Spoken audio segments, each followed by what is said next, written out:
Selamat sore Bu Nurma. Bu Nurma mungkin update terkait Loli,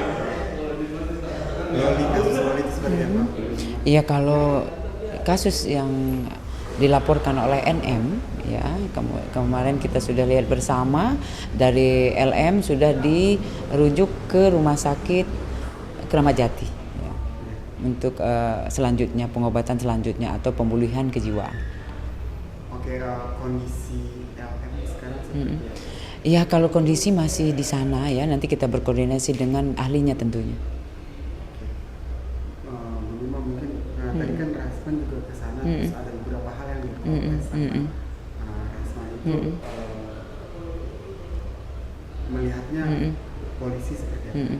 Iya, kalau dari RAN ya punya informasi, kemudian saran pendapat itu kita terima ya. Jadi memang itu adalah perbaikan bagi kita. Itu yang pasti. Ya. Tapi sejauh ini kita sudah melakukan sesuai SOP.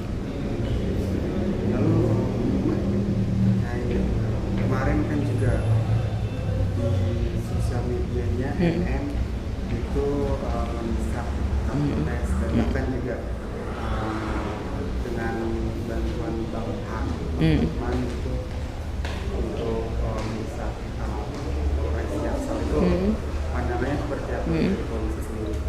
Ya, kalau kemarin itu ya memang terjadi ya. Kemarin kita lihat bersama dari LM yang katanya kabur dari rumah aman, kemudian sampai ke Polres Jakarta Selatan, dan kemudian juga semua saling lapor. Itu semua kita dalam. Yang pasti kita dalam. Dari pihak Abang R itu mereka itu kayak bertanya-tanya heran soal terkait pasal penculikan yang dilakukan NM terhadap Bang R. Dari pihak Bang R itu penasaran kenapa pasal tersebut diterima. Oh iya. Jadi dari kepolisian ya, yang khususnya kita Polres Metro Jakarta Selatan itu wajib menerima laporan, semua laporan. Jika memang itu ada barang bukti, kemudian yang lain-lain yang bisa ditunjukkan. Itu ya. Jadi kemarin kita lihat bersama dari LM ke puskesmas ya, kemudian juga dia pergi sampai ke kantornya RAN. Nah, itu yang kita dalami sebetulnya ya. Jika memang semuanya itu harus memang dibuktikan oleh penyidik tentunya. Menurut salah satu bicara bahwa kalau untuk yang pemukulan yang 351 itu menurut salah satu pengacara itu adalah hal benar seperti ibu juga merasa mungkin tersakiti. Kalau polisi pandangannya seperti Ya, kalau kita kepolisian itu menerima laporan ya, kasus-kasus yang ada yang terjadi, kita menerima laporan itu, kemudian ditindaklanjuti tentunya, mencari barang bukti, saksi-saksi. Itu yang kita kerjakan karena memang tugas dari penyidik. perkembangan laporan NM terhadap V itu Ya, kalau sekarang masih didalami ya oleh penyidik, pemberkasan tentunya oleh penyidik ya, mengumpulkan barang bukti, saksi-saksi itu semua dijadikan satu menjadi berkas ya.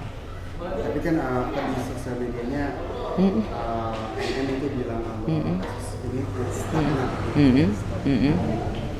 Itu sebenarnya gimana sih, apa yang memang ada hal yang kurang atau seperti apa? Ya, kalau ini masih didalami tentunya, masih didalami, penyidik masih bekerja.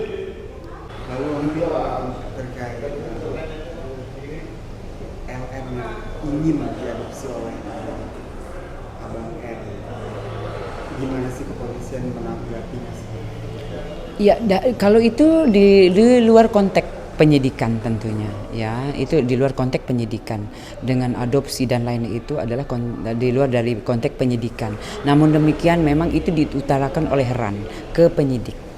Nah, tapi dari sini yang jelas semua itu sudah diutarakan oleh RAN kepada penyidik untuk melakukan adopsi. Tapi memang dari penyidik ini penyidik ini menindaklanjuti kasus yang dilaporkan tentunya. Nah, kalau yang itu di luar dari konteks penyidikan tentunya, ya. Tapi maksudnya LM itu udah menyatakan bahwa penetratif. Iya. Maksudnya ini menguntungkan Abang R dan V sendiri nggak sih terkait laporan MM terhadap V itu? Ini menguntungkan nggak sih? Ya kalau itu adalah konteks lebih konteksnya di luar dari penyidikan. Ya, jadi Polres Metro Jakarta Selatan penyidiknya adalah menangani kasus yang dilaporkan oleh NM. Itu yang didalami untuk sampai saat ini. Itu. Kehadiran MLM waktu di Polres Jaksel malam tersebut itu maksudnya tanpa didampingi NM, maka didampingi pengacara, itu menguntungkan pihak R dan V. Lah kalau itu kita tidak itu ya, jadi kita dari penyidik itu sekali lagi kita menangani kasus yang dilaporkan ke penyidik, itu yang kita dalami.